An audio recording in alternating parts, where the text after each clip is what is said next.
Bienvenidos compañeros y compañeras, compatriotas a La Banca Peronista por EVA TV.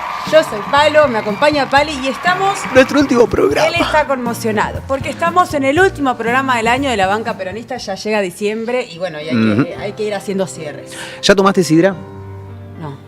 ¿Comiste pan dulce? Pero recordá vos también porque hablas tanto de la sidra, porque si no... Sí, bueno, pero la gente que nos sigue programa a programa ya sabe que yo soy de las tierras de la manzana, allá en Cipolletti, y me gusta mucho la sidra, pero hay que aprovechar porque después el gobierno nos los quita.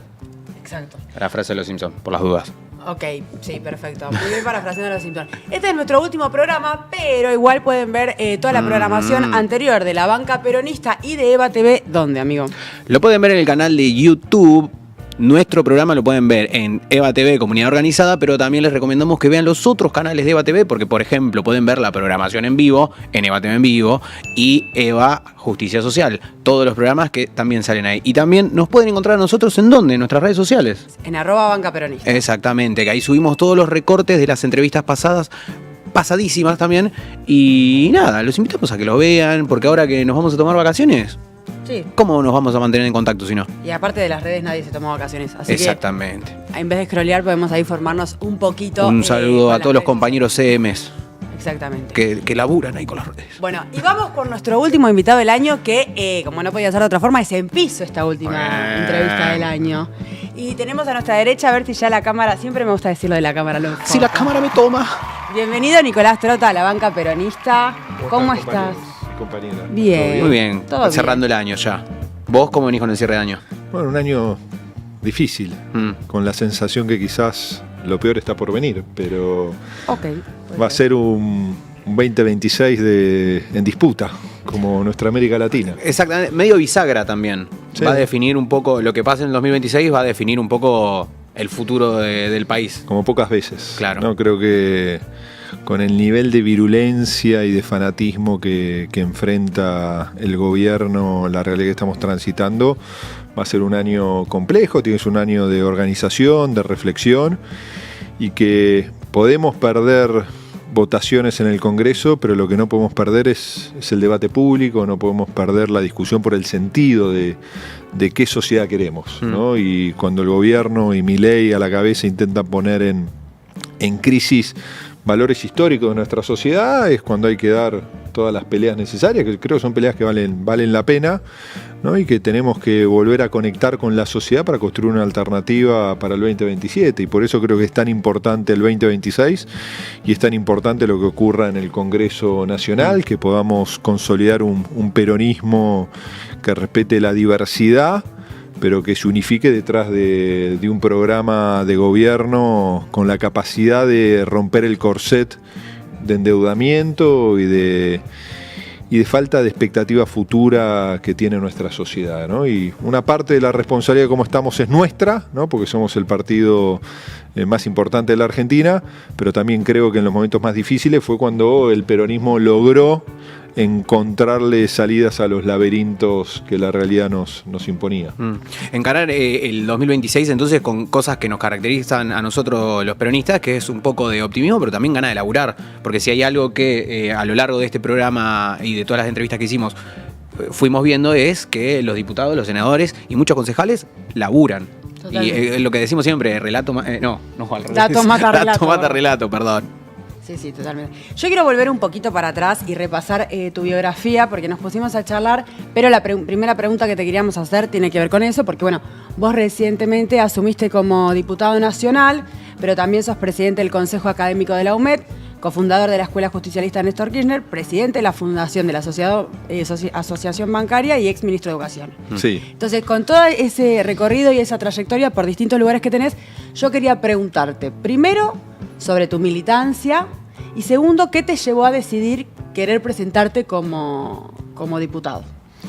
No, mi militancia de toda la vida, ¿no? Yo empecé a militar en el peronismo a los 18 años. No vengo de una familia peronista. Ahí va. Pero siempre cuento, me acerqué a la sede en ese momento del PJ, en Avenida de Mayo al 1200, y en un momento que gobernaba Menem, y yo tenía una posición muy contraria a Menem, ¿no? Y la verdad que no me sentí, estuve en una unidad básica algunos meses, pero no me sentía seducido por lo que era ese modelo social en aquel entonces, y empecé a militar con José Octavio Bordón, que se había opuesto en ese momento al Pacto de Olivos, a la reforma de la Constitución, ¿no? Que creo que muchos de los retrocesos que vivió la Argentina con posterioridad se vincularon también a ese modelo constitucional, esa reforma del 94, que detrás de la reelección de Menem se otorgaron concesiones que creo que debilitaron la construcción de un país más armónico, ¿no? Y bueno, y la militancia la transité durante muchísimo tiempo, ¿no? Hasta que llegamos en el año 2002-2003 a acompañar a Néstor Kirchner en su candidatura a presidente, ¿no? Cuando Kirchner, de la mano de muchos dirigentes en ese momento de la Ciudad de Buenos Aires, cuando Kirchner no llegaba al 1%. ¿No? Nosotros nos sumamos a la campaña en aquel entonces, recuerdo, con Gustavo Vélez, en agosto, julio del 2002, ¿no? Y después fue un proceso absoluto, no solo virtuoso en los resultados posteriores, sino también muy vertiginoso, ¿no? Como un Néstor Kirchner, gobernador desconocido de la última provincia del continente, ¿no? de Santa Cruz, pudo encontrar un camino para que Argentina inicie un proceso de recuperación. Yo creo que en muchas cosas es similar al proceso que estamos viendo hoy. Creo que lo más dramático de la Argentina del presente, que lo vivíamos en esa Argentina en el 2001-2002, es la ausencia de perspectiva de futuro, ¿no? La sensación que muchos argentinos tenemos que el futuro de nuestros hijos va a ser peor de lo que implicaban los desafíos en ese momento para nosotros. Y Kirchner rompió con eso, ¿no? Y creo que es lo que tenemos que volver a transitar, y creo que un valor que tenía Kirchner muy importante era su audacia. No era salir a veces de lo que parecía escrito, ¿no? Y eso se vio claramente, por ejemplo, con la negociación de la deuda, ¿no? Y con el propio pago al Fondo Monetario Internacional, que, para ser justo con nuestra América Latina, Kirchner también era reflejo de un proceso de cambio profundo que vivía América Latina, ¿no? Muy diferente a lo que vivimos hoy, en un mundo donde, a diferencia del presente, Estados Unidos no miraba tanto a América Latina, ¿no? Y esos años de distracción de Estados Unidos permitieron consolidar un proceso de cambio. Después volvió a mirar, y hoy vemos que Estados Unidos tiene una nueva doctrina Monroe, que parece que el desafío de los Estados Unidos es que nuestra América Latina vuelva a ser el patio trasero de los intereses de Estados Unidos, ¿no? Entonces creo que más que nunca tenemos que pensar una alternativa, y siempre es la política, ¿no? Y la política como vocación, como herramienta de cambio, como mirada de lo colectivo, como herramienta de trascendencia, ¿no? Y creo, y siempre repito una frase de Pepe Mujica. Pepe decía, ¿no? Escribimos un libro con Pepe, y esa frase está varias veces en el libro, que nuestras derrotas no son permanentes porque nuestras victorias tampoco lo son. ¿No? Y creo que eso es una fuerte enseñanza de Pepe en la necesidad de la disputa constante para ir subiendo escalones, ¿no? Que nos permitan un progreso social, ¿no? Y poder reinterpretar, que creo que es uno de los grandes desafíos que el peronismo dejó trunco, es la capacidad de reinterpretar las nuevas demandas sociales que son reflejo del progreso, ¿no? En algún momento nos interpela la justicia social, digo, a la mayoría de los argentinos. Y cuando vivimos un esquema de progreso también muy asociado al consumo, esa agenda quizás ya no nos interpela como nos interpelaba en los momentos de crisis, 2001, 2002, 2003. Y empieza a haber demandas ciudadanas diferentes, y tenemos como peronistas atender al conjunto de la sociedad, pero también cada una de estas nuevas demandas, para seguir construyendo la mayoría, que es lo que nos permite, a partir de la construcción de la mayoría, tener una correlación de fuerza para enfrentar los desafíos que tiene nuestra sociedad. Sí, a mí esto que vos decís me hace acordar mucho. Hay un... No es un libro, tampoco es un relato, no me acuerdo si es no me sale lo que es, pero Eduardo Rinesi habla mucho sobre los estadios de la democracia y un poco, no quiero decir que al final termina siendo todo muy cíclico, pero un poco como en el 2001, vos recién lo decías, la democracia se veía en las calles porque era efervesciente, era algo que salía a la calle, y ahora un poco está volviendo esto de, bueno, y lo vemos con la baja participación en las elecciones, es la gente entendiendo que la democracia es ir a votar y nada más, y yo me cuido lo mío, y si esto que decís, si a mí me alcanza para llegar a fin de mes, que sorprendentemente no le está llegando, no le está alcanzando a la gente para llegar a fin de mes, digo, bueno, las injusticias sociales no me molestan, no me incomodan. En cambio, si hay algo que creo que nos caracteriza a nosotros, como peronistas, como compañeros, es que nos interesa cómo está el de al lado. Entonces las injusticias sociales siempre nos van a conmover. Sí, lo que pasa es que el mundo que vivimos hoy es muy diferente al mundo de hace 25 años. ¿No? El proceso de transformación en el consumo cultural, en la manera de informarnos, en la manera de vincularnos. Digo, la propia pandemia, ese hecho extraordinario, maldito, que tanto golpeó a la humanidad y a nosotros, ¿no? Y nos dejó secuelas a todos, por más que no las percibamos, y por supuesto nos dejó secuelas en términos de lo colectivo, de lo social, y vivimos sociedades mucho más vertiginosas, en términos positivos, pero también en términos negativos. El progreso no quiere decir que vamos a estar todos mejores, claro, ¿no? Porque si uno ve inclusive esta humanidad que hoy habitamos, se profundiza la desigualdad, ¿no? Se ha detenido el proceso de disminución de la pobreza, pero se ha acelerado el proceso de desigualdad. Entonces creo que tenemos enormes desafíos por delante, pero en la realidad que estamos hoy, compartiendo lo que vos decís, tenemos que hacernos cargo de por qué llegamos a esta situación, en algo que no es solo argentino, sino que es mucho más global, y la propia insatisfacción de la respuesta por parte de la democracia de la expectativa social, ¿no? Que se ve y es reflejo del surgimiento también de estas miradas ultra individualistas, de este individualismo colectivo, que no alcanza con que me vaya bien a mí. Implica el individuo que yo subo la escalera y pateo la escalera porque tengo la percepción que el lugar es finito, que si hay muchos, lo que ganen otros lo pierdo yo, ¿no? Entonces me parece que todo eso lo tenemos que ser conscientes y volver a conectar con la sociedad. Creo que le tenemos que plantear las nuevas utopías en el futuro, por supuesto poniendo en valor nuestra historia, nuestros 80 años de historia, que claramente tienen claroscuros, como todo proceso político tan extenso, pero está en las nuevas utopías en el futuro, en la capacidad de ser mucho más parecidos a Néstor Kirchner, en asumir los desafíos complejos y no pensar que no se van a poder resolver. Digo. Perdón. No, por favor.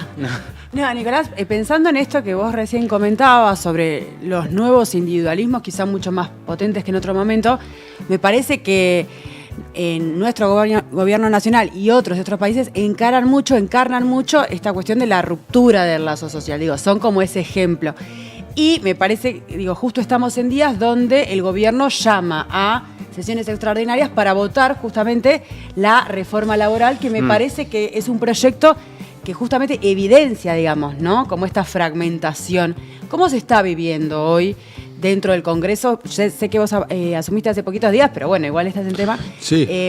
Esa situación, la reforma, el presupuesto. A ver, todos los proyectos que ha presentado el Poder Ejecutivo se vinculan para las extraordinarias, como los proyectos que están dando vueltas en ese supuesto pacto de mayo.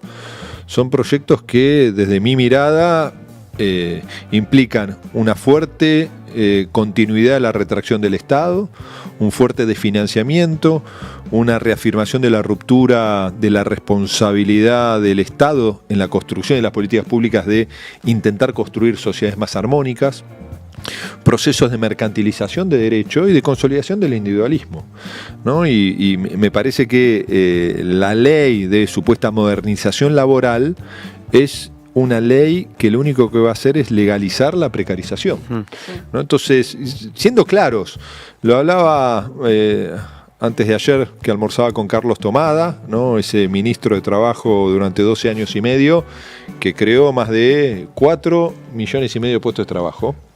Ahora, lo hablaba con Carlos, el ministro de Trabajo no genera los 4,5 millones de trabajo, lo genera el modelo económico, claro, el modelo de desarrollo. La ley laboral, como la ley penal, no generan ni empleo, no generan seguridad. Lo que genera empleo, lo que genera seguridad, son el marco de políticas públicas, en el caso de la agenda económica, desarrollo económico, ¿no? Porque inclusive, ¿no? Algo que se dijo muchas veces en estos días, en la gestión de Néstor Kirchner existía la doble indemnización por despido. O sea, teníamos una indemnización agravada, ¿no? Y se crearon puestos de trabajo. Hoy, ¿no? Vivimos una situación de depresión del mercado interno del consumo, y a eso le sumamos la apertura a nuestra economía, ¿no? Que son dos eslabones que terminan complejizando toda la capacidad productiva de la Argentina. Y esto implica, ¿no? Como decía, la legalización de la precarización y la primarización de nuestra economía. Si Argentina no se saca ese karma de exportar deuda, para exportar nuestros ahorros, para importar deuda, de exportar materia prima, para importar trabajo de otros lugares del mundo, sobran 30 millones de argentinos. Claro. Digo, no alcanza ni con el sector agropecuario, que es clave para la agenda de desarrollo argentina, pero no alcanza con el sector agropecuario, que genera mucha divisa y es importante para el desarrollo.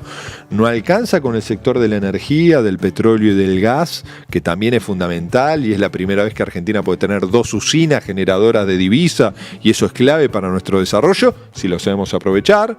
No alcanza con el sector minero, ¿no? Para decir, bueno, ahí vamos a estar produciendo divisas, inversiones. Un país de casi 50 millones de habitantes, 47 millones y medio, necesita sumar valor agregado a su producción, necesita una matriz industrial. Digo, no podemos estar regalando nuestro mercado interno, porque la apertura de la economía se vincula, por un lado, a un paradigma de agenda que tiene Milei, pero por otro lado implica para el gobierno una estrategia para intentar disminuir la inflación.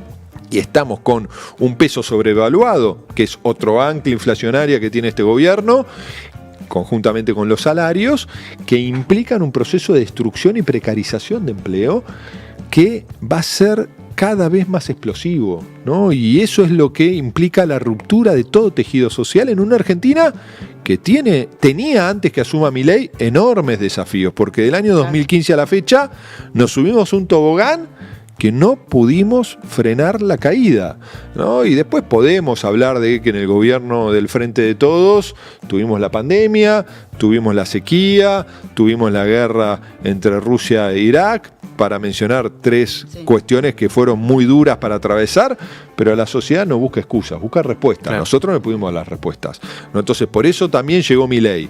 Ahora, la situación que estamos viendo es dramática y creo que tenemos que dar estas discusiones por el sentido, porque uno puede llegar a comprender que esa mitad de nuestra economía, de trabajadores que están en la informalidad, piensen que la modernización los puede beneficiar. ¿Por qué? Porque no conocen los beneficios de la ley de contrato de trabajo. No tienen aguinaldo, no tienen vacaciones pagas, no tienen obra social. Ahora, el problema es que inclusive esa otra mitad que está dentro de la economía formal también puede llegar a pensar que esto es un buen camino. Ahora, dividir las vacaciones, ¿no? Reducir los costos de despido, debilitar las organizaciones sindicales, deshacer todas las instancias de formación para los trabajadores, nada de eso va a tener un impacto positivo en nuestra sociedad. Va a terminar transitándose un proceso de profundización de la desigualdad, de primarización de nuestra economía, de destrucción de empleo, que lamentablemente, yo suelo repetir que con Milei tenemos una certeza, que es el fracaso de estas políticas económicas y sociales, porque han fracasado 1, 2, 3, 4 veces en los últimos 50 años, pero la duda que tenemos, 2 dudas que tenemos son la profundización de la crisis social y económica que esto va a dejar, y por el otro lado, el encorsetamiento que le va a dejar a un futuro gobierno relacionado al proceso de endeudamiento externo que tiene la Argentina. Porque ya no es solo el Fondo Monetario Internacional, sino el sostenimiento de este modelo especulativo, destructor de la producción nacional y del empleo, se sostiene a partir del Twitter y de la expectativa que tiene el mercado que Donald Trump y Bessent le den dinero a la Argentina para sostener, como ha pasado siempre, el modelo especulativo y su segundo paso, que es la fuga. Sí, y ahora con un modelo regulatorio, si Claro. llega a salir la reforma laboral, que los va a amparar. No, me parece digo, como agravando esa situación, perdón, te corté. No, y también me quedo con esto que un poco lo vivimos durante todo el año, esto de decir, porque también hay que pensar que esta reforma laboral a un grupo que va a afectar bastante es a las juventudes, y un poco esto de decir, no, pero mirá, mi ley va contra las vacaciones pagas, va contra el aguinaldo, y los pibes te dicen, disculpame, yo no tengo nada de eso, no sé nada de eso, porque yo trabajo de Rappi, trabajo de Uber, y son todos esos trabajos totalmente Por informales. eso digo que es el marco Claro, sí, para sí, sí. agravar. Es que van a crecer esos marcos, porque digo, si nosotros no logramos dar una respuesta, ¿no?, que se vincula principalmente al modelo de desarrollo económico, porque cuando asumió Néstor Kirchner, la informalidad superaba el 50% y se logró bajar al 30%, Claro. ¿no?, con salarios a la alza, ¿no? Y mirá que se transitaron momentos difíciles, las crisis internacionales, pero siempre se priorizó el empleo, el trabajo registrado, que es la mejor política social. Digo, las paritarias, para poner un ejemplo, las paritarias, que son una herramienta federal, implica que uno negocia nacionalmente un salario para todo el territorio argentino. Y eso tiene una función distributiva también. Me parece que son esas cosas que tenemos que discutir. Tenemos que discutir un modelo de desarrollo, ¿no? Que tenemos que un modelo de desarrollo que tenga incentivos, un modelo de desarrollo que obviamente penalice a aquellos sectores que, a pesar de las oportunidades, no ganan en productividad, no ganan en creación de empleo, no ganan en competitividad, porque no podemos estar subsidiando sectores de la economía todo el tiempo. Ahora, la respuesta no es abrir la economía para que compitamos con el mundo. Claro. Tiene que haber un proteccionismo inteligente, donde nosotros digamos, bueno, vamos a ir a un esquema en los próximos 5 años que garanticen inversión, que garanticen tecnología, que garanticen sustentabilidad del empleo. Porque la verdad, si nosotros vimos toda nuestra economía como está pasando, importamos productos textiles de otros rincones del mundo, ¿qué va a pasar con los 600, 700 mil trabajadores que tenemos en la economía formal e informal del sector del textil? ¿Dónde van a trabajar? Claro. ¿A quién se le van a vender productos con posterioridad? Bueno, importamos autos chinos, que la verdad son más baratos que la de la producción de la Argentina. Bueno, que vamos a cerrar todas las terminales y vamos a perder todas las pymes de autopartistas que tenemos acá. Bueno, que dentro de 2 años y medio, Exacto, sí. ¿qué sociedad vamos a tener? ¿Qué es lo que muchas veces lamentablemente uno ve en América Latina?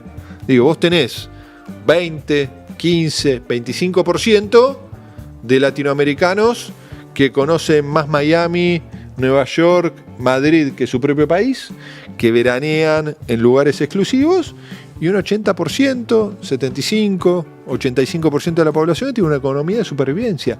Argentina no ha sido eso a lo largo de su historia, entre otras cosas por los movimientos populares como el peronismo. Ahora, creo que estamos en un momento de inflexión absoluta porque Milei tuvo la capacidad de canalizar la decepción y el odio.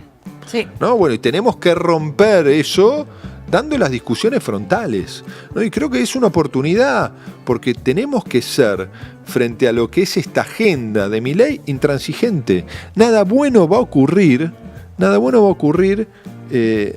destruyendo el marco del universo de trabajo en la Argentina, del marco de derecho. Esto no quiere decir que no haya que actualizar normas. Ahora, lo que no puede pasar es que un proceso de modernización, reforma laboral, se transforme en la válvula de escape para flexibilizar a todos los trabajadores, que es lo que va a terminar ocurriendo, ¿no? Y en un proceso que te permita el despido más barato, ¿no?, la desaprensión de cierto sector empresario en el cuidado de sus propios trabajadores, que es lo que se está discutiendo hoy. Sí, pensando también que en términos futbolísticos, por así decirlo, el torneo es largo, hay muchos partidos que jugar. Un próximo partido también que hay que ir a dar, y una discusión que hay que dar, es el tema del presupuesto 2026. ¿Cómo piensan encararlo? ¿Qué piensan con respecto a las próximas sesiones? La verdad que en distintas dimensiones, ¿no? Venimos de 2 años de enorme retroceso en términos de inversión pública, ¿no? Y se ha visto en los distintos sectores de nuestra sociedad, ni hablar en el campo educativo. ¿No? Lo hemos visto en el sistema universitario, pero también en la educación obligatoria. Lo hemos visto en las prestaciones que debe garantizar el Estado, como es todas las políticas públicas en el marco para el cuidado de las personas con discapacidad, para mencionar unos ejemplos. Lo hemos visto en el abandono del mantenimiento de toda nuestra infraestructura, vial, para poner un ejemplo. No estamos hablando de la construcción de nuevas rutas o autopistas, sino el mantenimiento, sí. ¿no? Que además implica no solo una puesta en riesgo de vida, ¿no? Por el mal mantenimiento de las rutas, un aumento del costo de flete, porque los camiones se rompen, porque las rutas no están mantenidas y eso se traslada al precio de los productos, y por el otro lado, a otro punto de enorme complejidad, que cuando haya que recuperar esas rutas abandonadas durante 2 años, el costo es más. Muchísimo más de lo que hubiese costado mantenerlas a lo largo de este tiempo, ¿no? Y además en el medio se quedan con dinero que se recauda para mantener las rutas a partir del impuesto a los combustibles, ¿no? Que termina reafirmando ese falso supuesto superávit que tiene el gobierno nacional. Entonces creo que la preocupación que tenemos todos en el marco del presupuesto y particularmente el desafío que creo que tenemos es, entre otros aspectos, frenar lo que es la voluntad del gobierno nacional de eliminar, por ejemplo, las metas de inversión en el campo educativo, deshacer lo que es la ley de la meta del 6% del PBI en inversión en educación, o la propia eliminación del 0,2% de inversión garantizada que debería tener la educación técnica a partir de la ley de educación técnico profesional, que es el 0,2% de todos los recursos que recaude el Estado Nacional.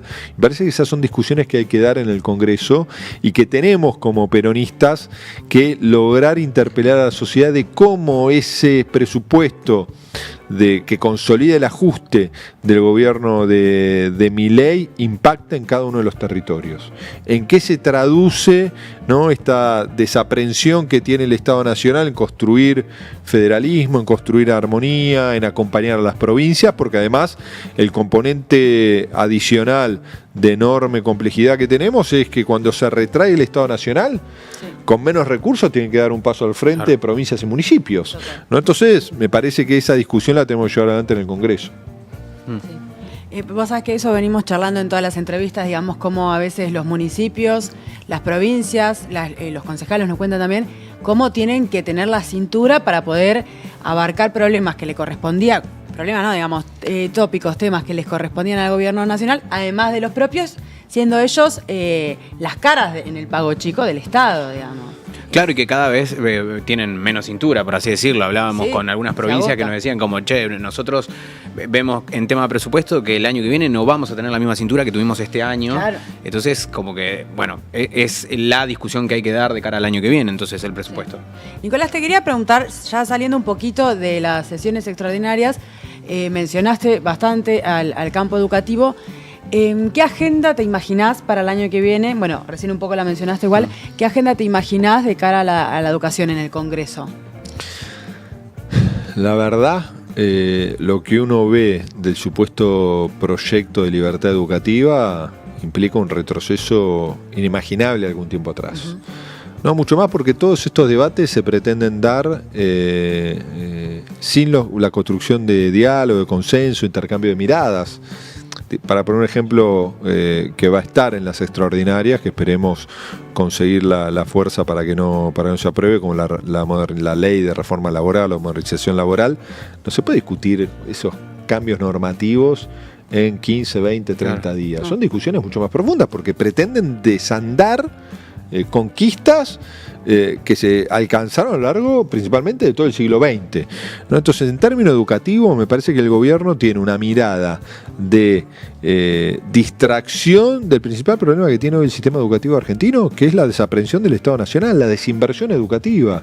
Digo, la inversión en cabeza del Estado Nacional va a rondar el 0,8%, ¿no? En el 2023 era casi del 1,5%. O sea, estamos hablando casi de un ajuste del 50% de lo que invierte el Estado Nacional. Y quizás el ajuste más visibilizado fue el ajuste sobre el sistema universitario nacional, porque la universidad tiene una capacidad de organización fuerte, pero además porque solo se financia a partir de los recursos que da el Estado Nacional. A diferencia de las provincias, que 3 de cada 4 pesos antes de Milei de la educación obligatoria le invertía cada una de las provincias, el peso que restaba para llegar a los 4 pesos lo invertía el Estado Nacional. Ahora, vemos que hay un ajuste brutal, inclusive mucho peor al ajuste brutal de la gestión de Macri. Macri ajustó la educación 33% en 4 años, ¿no? Principalmente con la llegada del Fondo Monetario Internacional, los 2 últimos años 30%, ¿no? En los años de Bullrich no se ajustó tanto Esteban Bullrich, sí en la gestión posterior cuando llegó el Fondo Monetario Internacional. Ahora estamos en 2 años con un ajuste casi del 50%. Entre otras cosas, el ajuste de la educación obligatoria, ¿no? Que en Argentina tenemos 14 años de educación obligatoria, la sala de 4 hasta que terminamos la escuela secundaria, implica no pagar el incentivo docente, que es un recorte al ingreso de todos los maestros y maestras, abandonar la infraestructura escolar, suspender programas como Conectar Igualdad, para mencionar un ejemplo, interrumpir la conectividad de las escuelas, ¿no? Y todo eso en un contexto que se agrava la desigualdad en Argentina, porque creo que invertir prioritariamente en educación debería ser un consenso unánime, implica en ese sentido una condición indispensable pero no suficiente para mejorar los aprendizajes, ¿no? Porque tan importante como lo que hacemos dentro del aula es lo que ocurra con la macroeconomía, porque cuando el país se derrumba, lo que pasa en las cocinas de nuestros hogares no es bueno y eso afecta a los aprendizajes de los chicos con claridad.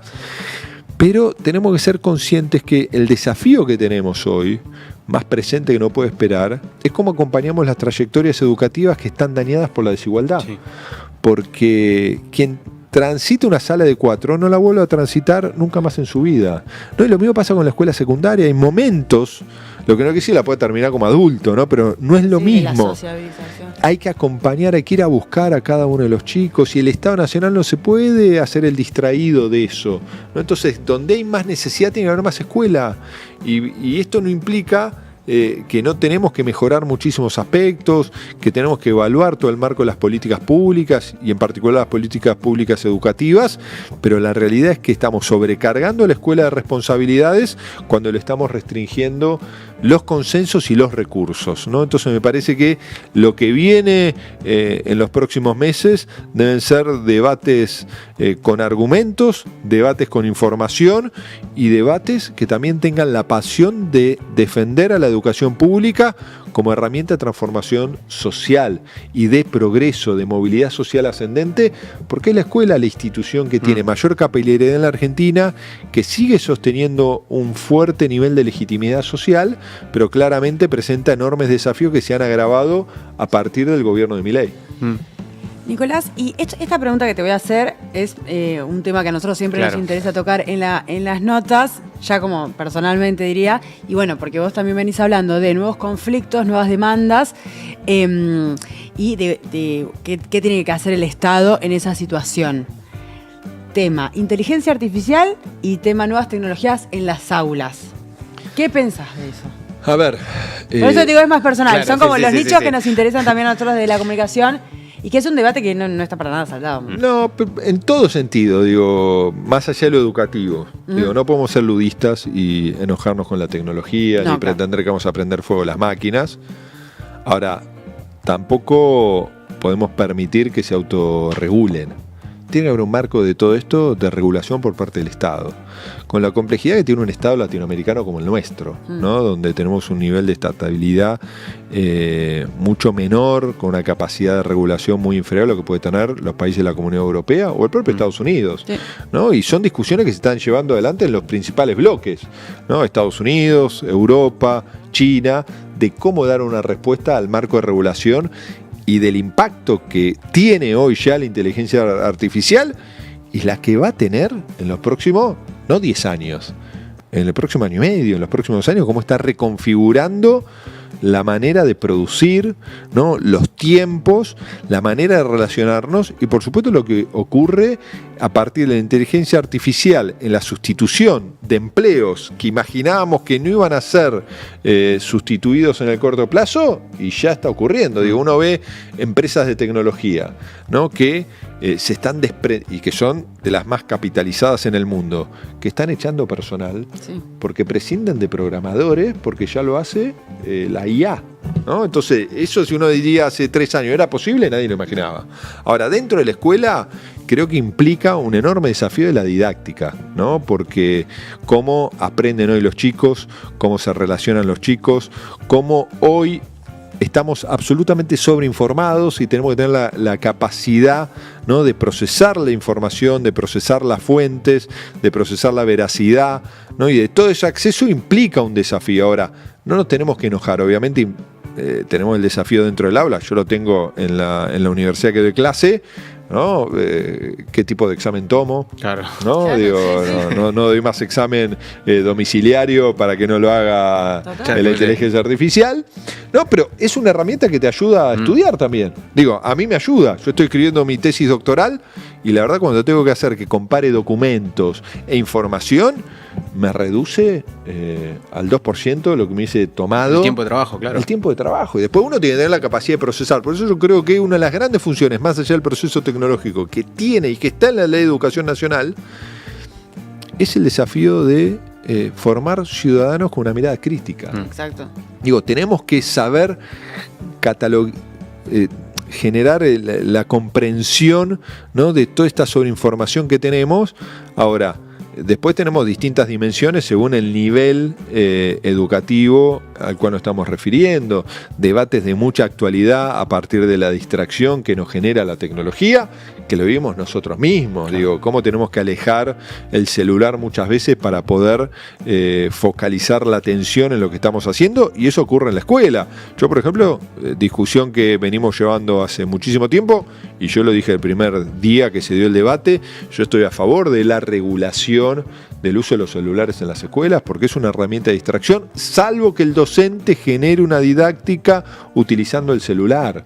Pero me parece que son todos aspectos que tiene que haber una discusión hacia dentro de la comunidad educativa, y siempre intentando utilizar a la tecnología como un aliado, pero la tecnología como una herramienta, no como un fin en sí mismo, ¿no? Y creo que ahí tenemos enormes desafíos, y nosotros lo hemos planteado inclusive siendo conscientes que transitamos hoy una brecha de acceso a la tecnología que habíamos marcada. Sí. Acceso a la tecnología en términos de conectividad, de la velocidad de la conectividad, del acceso y costo de esa conectividad, pero también de los dispositivos tecnológicos, porque no es lo mismo usar todas estas herramientas tecnológicas en un celular inteligente, en un celular, depende el teclado que tenga, que utilizarlo en una tableta o en una computadora, ¿no? Y hoy no todos tienen, como casi toda la sociedad puede acceder a un teléfono inteligente hoy, digo, no necesariamente puede acceder a una computadora o una tableta. Claro, es un escenario increíble para un Conectar Igualdad 2.0. Sí. Sería ideal. 3.0, sí. Bueno, sí, 3.0. Sí, que también yo creo que ahí el Estado tiene mira, nosotros iniciamos todo un proceso que lamentablemente fue interrumpido a partir de que fue un programa llama Plan Federal de Juana Manso, que era una plataforma educativa, claro, que una de las cosas primero que hicimos, con acuerdo con las 3 empresas de telefonía celular, en un momento muy difícil como fue la pandemia, el mismo día que se anunció la suspensión de las clases presenciales, las 3 compañías garantizaron la navegabilidad de los portales educativos sin costo de datos en los celulares, ¿no? Y eso fue Claro, Personal y Movistar. Los 3 firmaron ese acuerdo. Y eso para los sectores populares era una herramienta. Nosotros veníamos trabajando en lo que debería ser la gratuidad de la conectividad a todas las plataformas educativas, ¿no? Porque eso, yo creo que ahí la tecnología puede ser una herramienta si tenés conectividad, pero si también tenés la herramienta tecnológica, el dispositivo, para la extensión, por ejemplo, de la jornada escolar, que la puedes hacer desde tu hogar, pero tenés que garantizarle a todos los sectores sociales que tengan una computadora, y eso no lo resuelve el mercado, lo debe resolver el marco de las políticas públicas, y es una inversión absolutamente transformadora, ¿no? Porque es una computadora que da el Estado a un estudiante de una escuela de gestión estatal, implica que es una computadora para acceder al conocimiento, pero también para acceder a la cultura, para acceder al juego, para ver una película, ¿no? Para acceder a todas esas herramientas que nos transforman, ¿no? Y nos transforman además en los contenidos culturales que hoy consumimos. Sí. Y eso no se garantiza, como tampoco se garantizan los libros, ¿no? Que también nosotros reinstitucionalizamos el Plan Nacional de Lectura, que era que vuelvan los libros a las escuelas, que compre el Estado los libros y vuelvan a las escuelas y que tengamos espacios de lectura recreativa, de leer, porque en los 70% de los hogares que están en situación de fragilidad social no hay biblioteca y los padres no le leen a sus hijos, ¿no? Y es algo evidente que quien más lee mejor aprende, quien más lee mejor comprende, y eso es un punto esencial, porque también la escuela, yéndome del tema que ustedes dicen, en parte de la escuela tenemos que volver a cuestiones básicas, ¿no? Y eso implica también repensar la escuela para estos ciudadanos del siglo XXI. Nico, como para cerrar, un poco lo fuimos hablando ya, todos los desafíos que vamos a tener de cara al año que viene y también de cara a los próximos años, ya encarándolo para el 2027. Un poco, ¿cuál crees vos que va a ser o es el desafío que va a tener el campo nacional y popular? Pero no solamente cuando decimos campo nacional y popular, bueno, los dirigentes, aquellos compañeros que tienen una responsabilidad, sino también de la militancia. ¿Cuál crees que vos que va a ser el desafío de todo el campo nacional y popular? Para la reinterpretación, claro, como decíamos. eso. Sí, yo creo que lo que hay que hacer es todos los dirigentes, un proceso de estar en movimiento, de recorrer el país, de escuchar, de volver a conectar. Nosotros necesitamos, de cara, creo yo, al 2027, una gran interna que dinamice nuestro partido, ¿no? Ya sea una PASO, si el gobierno no desactiva las PASO, ¿no? Y si desactiva las PASO, una interna. No tenemos que tener 3, 4 candidatos que representen la diversidad de ideas que puede tener el campo popular, el peronismo, y a partir de esa disputa democrática, franca, poder fortalecernos. Digo, el peronismo se fortaleció como pocas veces en la elección interna del 88 entre Menem y Cafiero, pero también lo hizo en una Argentina post-crisis en el 2003, cuando no por interna, pero sí en una general, disputaron 3 dirigentes peronistas, no solo la presidencia, sino también el liderazgo, ¿no? Kirchner, Menem y Rodríguez Sá.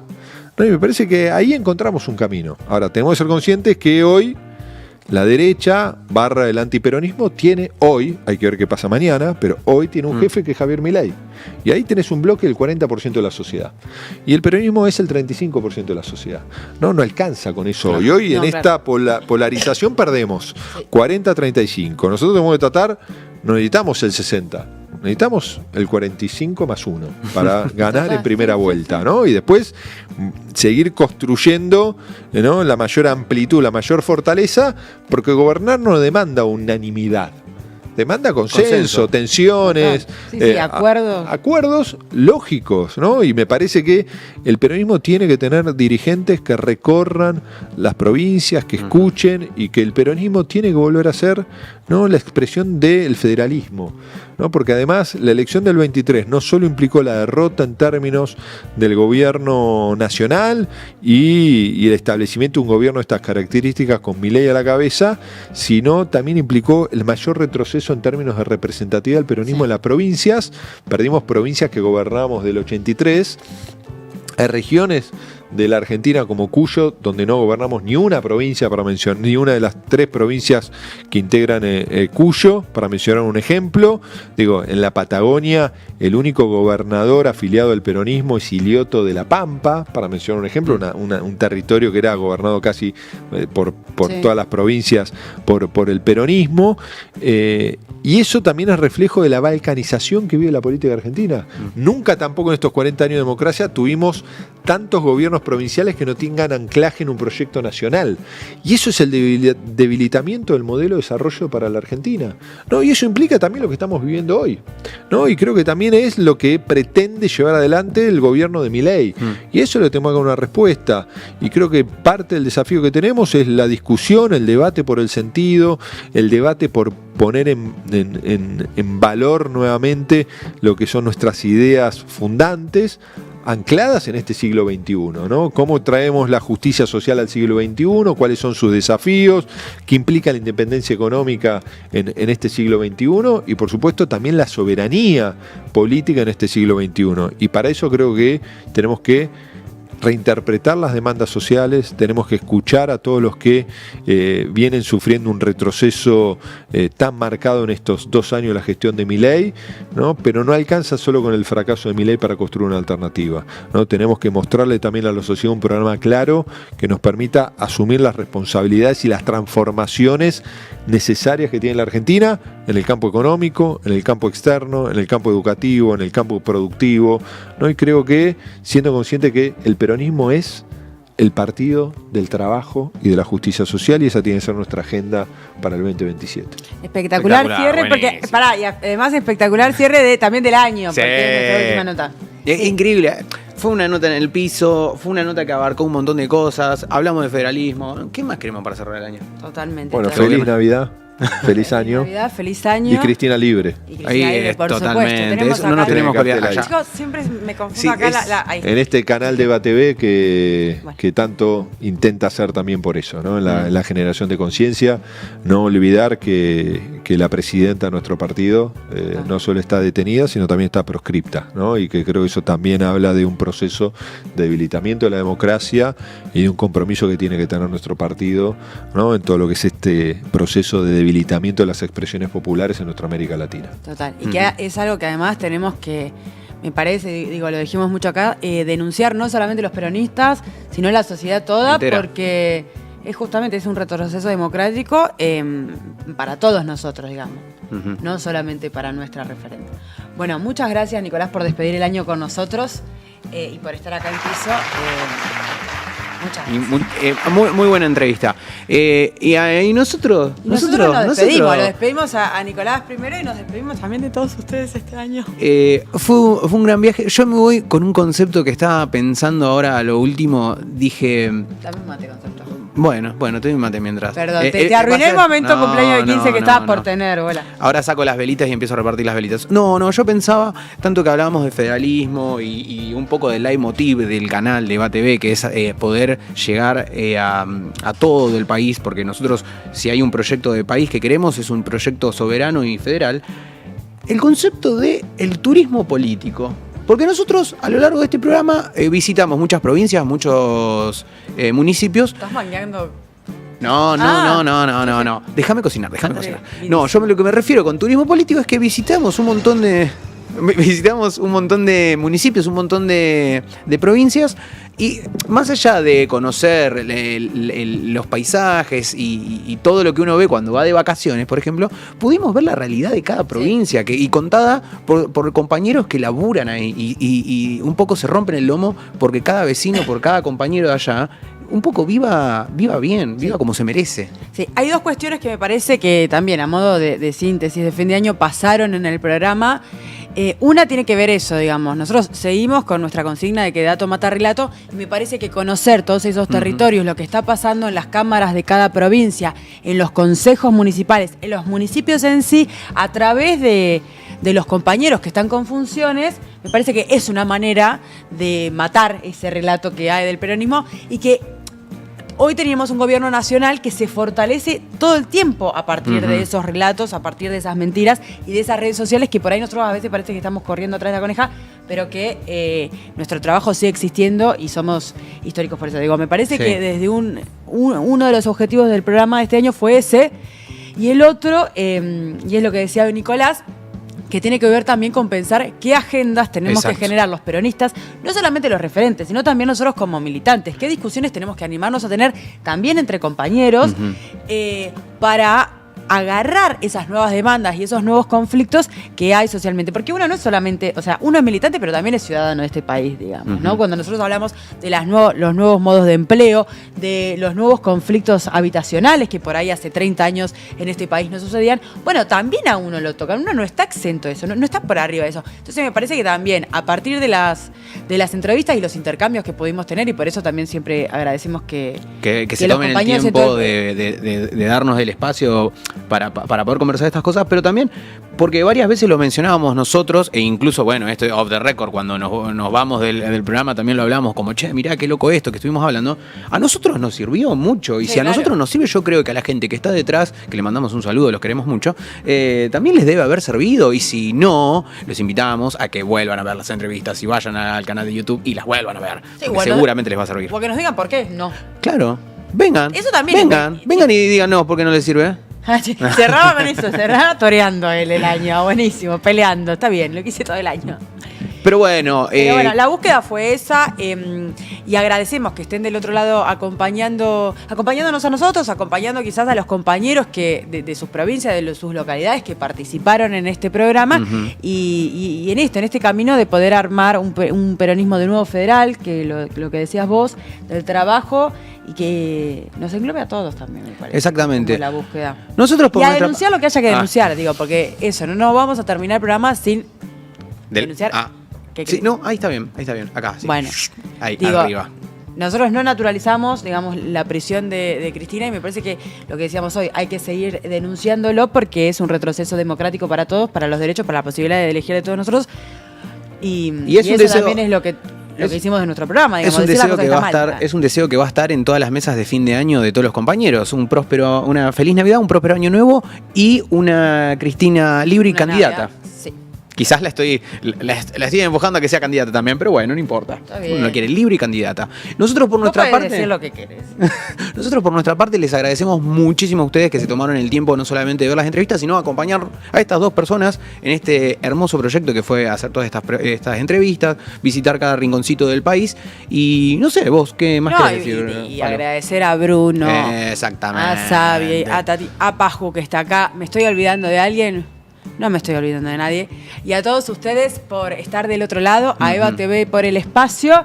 Y bueno, nos agradezco a nosotros. A nosotros, porque también hicimos un relaboro nosotros. Pero bueno, les recordamos, síganos en Instagram, @labancaperonista, y pueden vernos en YouTube, en Eva TV, Comunidad Organizada. Ven todas las entrevistas. Si se sientan a comer a las 11 de la noche con la última entrevista que hicimos, reciben el año nuevo con Pali Pali. Mirá.